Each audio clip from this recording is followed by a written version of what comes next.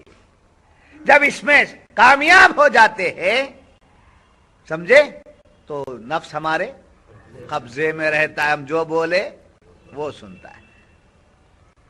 اور اس میں جب کمال پیدا ہو جاتا ہے اس میں کمال پیدا ہو جاتا ہے تو وہ مطمئنہ بن جاتا ہے.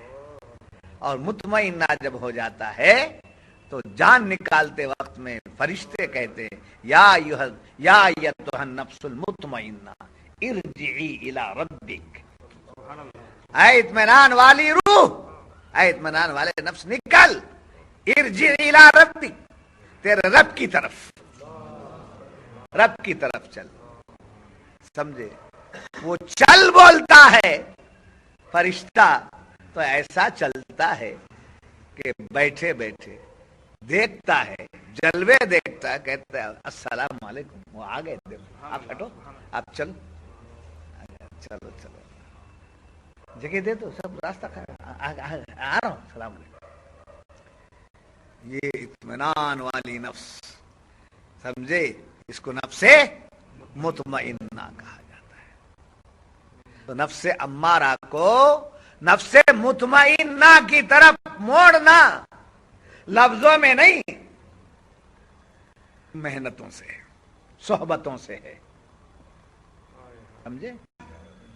جہاد کا مطلب یہ مت نکالو کہ تلوار لے کے نکلنا چاہیے، ہندوؤں کو مارنا چاہیے، کافروں کو مارنا چاہیے. سمجھے؟ کافر کو مارنا کمال کی بات نہیں. کافر اندر سے مر جائے قدموں میں گر جاتا ہے.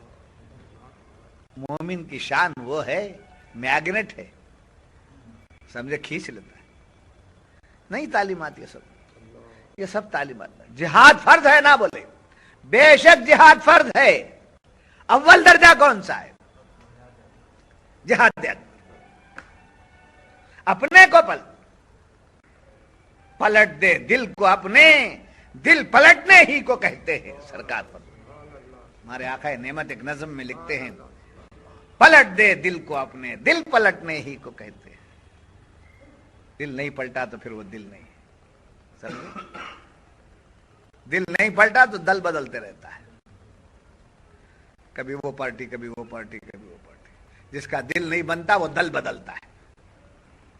جس کا دل بدل جاتا ہے دنیا کے دلوں کو کنٹرول کر لیتا ہے، مسخر کر لیتا ہے. تو معلوم ہوا جہاد اکبر کون سا؟ جہاد بن نفس. پھر اس کے بعد جہاد باللسان. کیا ہے؟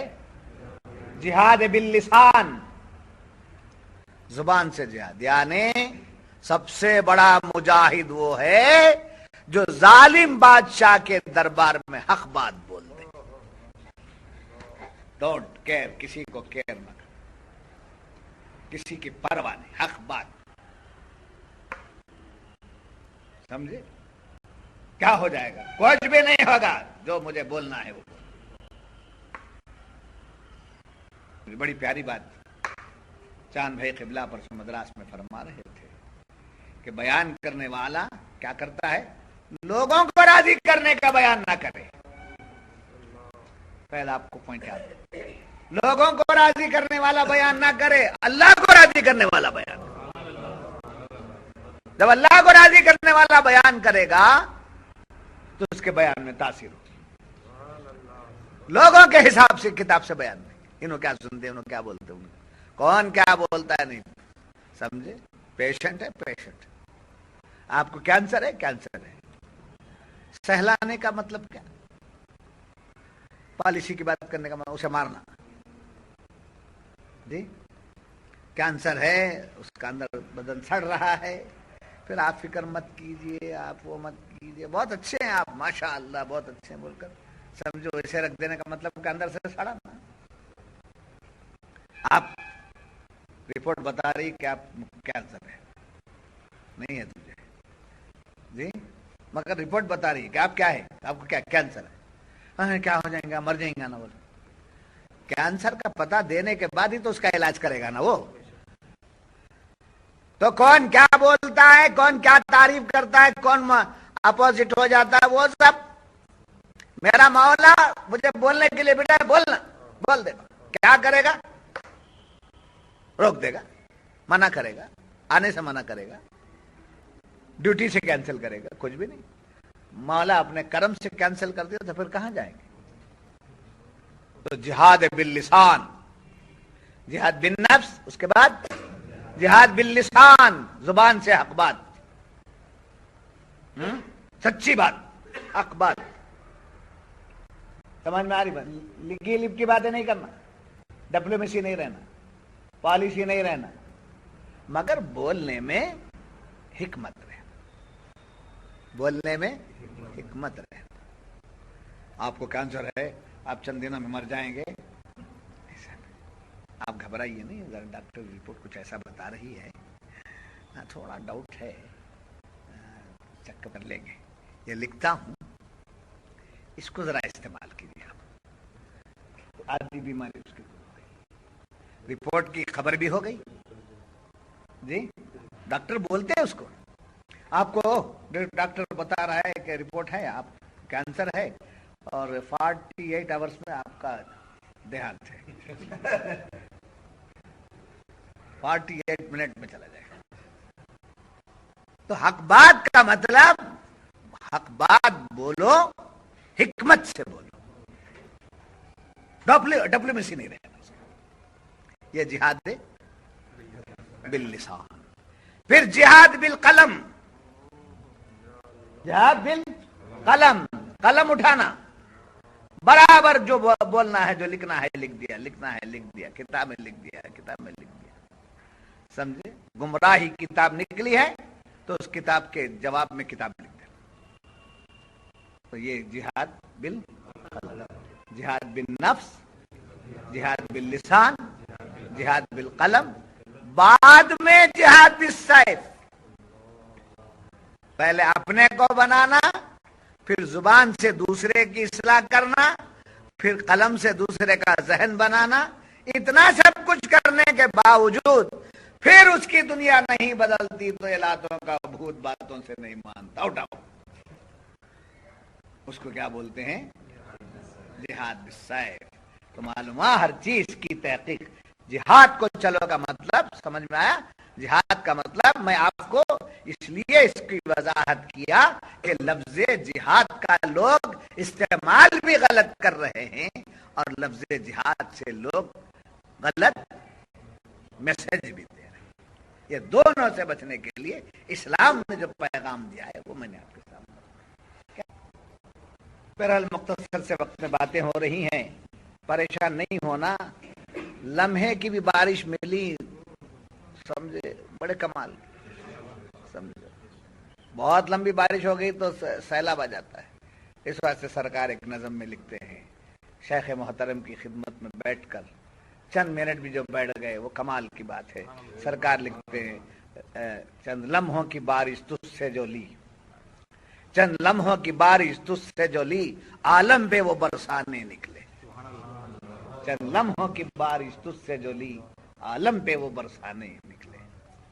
تو بہرحال عرض کر رہا تھا کہ مومن کا قتل، سمجھے جہاد کی چار باتیں ہوئیں گی: جہاد بالنفس، جہاد باللسان، جہاد بالقلم، جہاد بالسیف.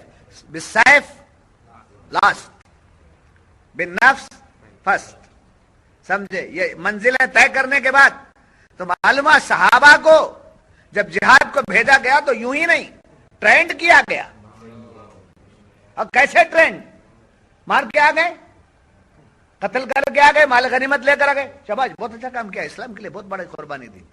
کیوں کیا آپ نے؟ کیوں تحقیق نہیں کی؟ کیسے مار دی؟ سمجھے؟ سوال ہے نہیں ہے. ایسے کوشچن ہوں گے کیا میری ذلت کر دیا رہا بول کر بھاگ گیا تو بھاگ گیا، کچھ بھی ہونے والا نہیں. تیرے رہنے سے کیا جانے سے کیا. بہت سے آتے ہیں، بہت سے جاتے ہیں. تو یاد رکھنا، ایک مسلمان کا قتل حدیث شریف میں آیا ہے، ایک مسلمان کا قتل کتنا بڑا گناہ ہے معلوم آپ کو؟ حضور فرماتے ہیں ایک دنیا کو ہلاک کر دینا، ایک دنیا کو ہلاک کر دینا چھوٹا ہے، ایک مومن کو ہلاک کرنا اس سے بڑا ہے۔ ایک مومن کی جان ایک دنیا کی جانوں کے برابر سے بڑھ کر اتنا ہے مقام مومن۔ بات سمجھ میں آ گیا؟ آپ یاد رکھ لیے، انہوں نے قتل کیا اسامہ ابن زید کے ہاتھوں سے، سمجھے، ایک مومن کا قتل ہو گیا۔ یہ کون سا قتل ہے؟ قتل عمد شبہ، یہ ہو گیا۔ تو کیا لے کر کے آئے؟ مال غنیمت۔ تو مال غنیمت لانے کے بارے میں قرآن کہتا ہے تبتغون عرض الحیات الدنیا، حیات الدنیا، کیا تم جیتی دنیا کے اسباب چاہتے ہو؟ مال غنیمت لینا کمال کی بات نہیں ہے۔ حضور اکرم صلی اللہ، یہ مال غنیمت حاصل کرنے کا سلسلہ کہاں سے شروع ہوا؟ حضرت عمر فاروق کی خلافت سے۔ کہاں سے؟ اس سے پہلے اتنا مال غنیمت کا معاملہ نہیں تھا، کچھ مل گیا، کچھ چھوڑ دیا، کچھ لے لیا، کچھ یہاں تک کہ فتح مکہ کر کے آ رہے ہیں حضور صلی اللہ علیہ وسلم، فتح مکہ کر کے آئے، سمجھے۔ مال غنیمت لینا تو دور کی بات، سمجھے، آپ کو تکلیف دینے والوں کو جو ہے بخش رہے، سمجھے، آپ رحمت کاملہ کی برسات برساتے ہوئے آ رہے ہیں، سمجھے۔ حنین میں ایسا ہی ہوا، حنین میں ایسا ہی ہوا، ملا مال غنیمت لیا گیا، مگر زیادہ اس پر توجہ نہیں دی۔ مال غنیمت کی زیادہ توجہات کون سے زمانے سے؟ حضرت عمر فاروق رضی اللہ عنہ کے زمانے سے۔ یہاں ایک بات یاد رکھیے، تو ایک آدمی مسلمان ہے مگر رہتا کس ہے؟ کس میں؟ کفار میں۔ کفار میں رہتا ہے مگر وہ ہے مسلمان ہے۔ اس کا پتہ ہمیں ان کو نہیں تھا، پوری کی پوری قوم وہاں کفار کی تھی، اس میں ایک مسلمان اس کا ان کو پتہ نہیں تھا، اس لیے قتل ہو گیا۔ تو ایک مسلمان کفار کے ساتھ میں رہتا ہے، پتہ نہیں ہوا، اگر اسے قتل کر دیا جائے تو قصاص نہیں ہے، خون بہا نہیں۔ کیا نہیں ہے؟ خون بہا نہیں، صرف ایک غلام آزاد کرنا اور اس کا جو بھی مال لیا گیا ہے وہ واپس کر، بس اتنا ہی۔ بات سمجھ میں آ گئی؟ اور یاد رکھیے قرآن فرماتا ہے کذالک کنتم من قبل فمن اللہ علیکم فتبینوا، فرماتا ہے دنیا کا اسباب پہلے تم بھی ایسے ہی تھے۔ اس واقعے کے ذریعے کیا بتا رہا ہے قرآن؟ ہر مسلمان کو، ہر انسان کو چاہیے کہ وہ اپنے ماضی پر نظر رکھے، پہلے کیا تھا وہ غور کرنا۔ میں اب شاہ صاحب ہو گیا، میں اب مولانا ہو گیا، میں اب مرید ہو گیا، میں اب بہت دیندار ہو گیا، میں نمازی ہو گیا، میں حاجی ہو گیا، نہیں، پہلے کیا تھے، پہلے کیا بساط تھی، پہلے کیا حیثیت تھی، پہلے کیا مقام تھا، اس کو غور کر کے مولا میں کیا تھا، تو نے کیا کر دیا، مولا میں کہاں تھا، تو کہاں پہنچا دیا، سرکار میری کوئی حیثیت نہیں تھی، آپ نے مجھے کہاں سے کہاں پہنچا دیا، مولا میرا کوئی مقام نہیں تھا، تو کہاں سے کہاں مجھے پہنچا دیا۔ آج مصیبت یہ ہے کہ آدمی اپنے ماضی کو بھول جاتا ہے اور جو بھی ملتا ہے اس پر جو ہے غرہ کرنے لگتا ہے۔ تو یہاں تعلیم دی جا رہی ہے کہ جس مسلمان کو قتل کر دیا گیا، جی، ان کے بارے میں کیا گمان تھا؟ یہ پہلے یہ مسلمان ہیں، ان کو خبر نہیں تھی۔ تو قرآن کہہ رہا ہے ارے تمہارے بارے میں کیا سوچو، تم اس کے بارے میں بغیر تحقیق کے قتل کر دیے، تم بھی پہلے کیا تھے۔ ایمان کی دولت کب ملی؟ رسول کے آنے کے بعد ملی، رسول کے آنے کے بعد تمہیں ایمان کی دولت ملی، اس کا خیال رکھو۔ تو اس آیت کی روشنی میں کیا پیغام دیا جا رہا ہے؟ انسان کو اپنی اصل اور ماضی کی طرف نگاہ رکھنا چاہیے، سمجھے؟ ہائے ہائے ہائے، یاد رکھیے کہ ایک مبتدی ہوتا ہے، ایک منتہی ہوتا ہے، ایک مبتدی ہوتا ہے اور ایک منتہی۔ مبتدی سمجھے ابتدا والا، ابھی آغاز ہوا، شروعات۔ منتہی درجے پر۔ تو ایسا ہی مشائقین کو بھی صوفیہ اس آیت کی روشنی میں پیغام دیتے ہیں کہ تم اپنے کسی مرید کو ذلیل مت سمجھو، وہ تمہیں سلام کر کے تمہارے سلام بھی کرتا ہے، سمجھے، استلام بھی کرتا ہے۔ استلام کا مطلب چومنا، استلام کا مطلب چومنا، جیسے حجر اسود کو چھڑی دکھائی، ہاتھ دکھایا، استلام کیا، سمجھے۔ استلام کا مطلب کیا؟ اسے دکھا کر اپنے ہاتھ کو چوم لینا، استلام۔ تو استلام چومنے کو کہتے ہیں۔ تو شیخ کا ہاتھ جب چومتا ہے تو وہ چومنا آپ کو نظر آتا ہے، حقیقت میں وہ استلام کیا ہے؟ استلام۔ اگر کوئی مرید آپ کو سلام کر دے اور استلام کر دے تو وہ برا ہے، جو بھی ہے تمہاری صحبت میں نہیں آ رہا ہے، بہت دنوں کے بعد آ رہا ہے، تو اسے ڈانٹی مت دو، اس لیے کہ وہ ابھی مبتدی ہے، ابھی کیا ہے؟ مبتدی۔ اسے جھڑکی دے کر بھگاؤ مت، اس کو کیا کرو؟ اپناؤ، اس کو اپنے قریب کرو، قریب کر کے، اس لیے اس کو قریب کرنے سے پہلے صوفیہ اس آیت کے روشن میں فرماتے ہیں تم بھی ذرا غور کرو، مرید ہونے سے پہلے تمہاری بھی کیا پوزیشن تھی، بیعت کرنے سے پہلے تمہاری بھی کیا پوزیشن تھی، نمازی بننے سے پہلے تمہاری کیا پوزیشن تھی، سمجھے، دیندار بننے سے پہلے تمہاری کیا پوزیشن تھی، اچھا بننے سے پہلے تمہاری کیا پوزیشن تھی، مومن بننے سے پہلے تمہاری کیا پوزیشن تھی۔ تو ماضی کی طرف، سمجھے، پیچھے کی طرف دیکھنا چاہیے۔ آپ کو معلوم ہے کہ گاڑی چلانے والا، سمجھے، پیچھے مڑ کے دیکھے گا تو ایکسیڈنٹ ہو جائے گا، سمجھے، مرر نہیں دیکھے گا تو بھی ایکسیڈنٹ ہوگا، مرر میں نہیں دیکھے گا تو بھی ایکسیڈنٹ ہوگا، پیچھے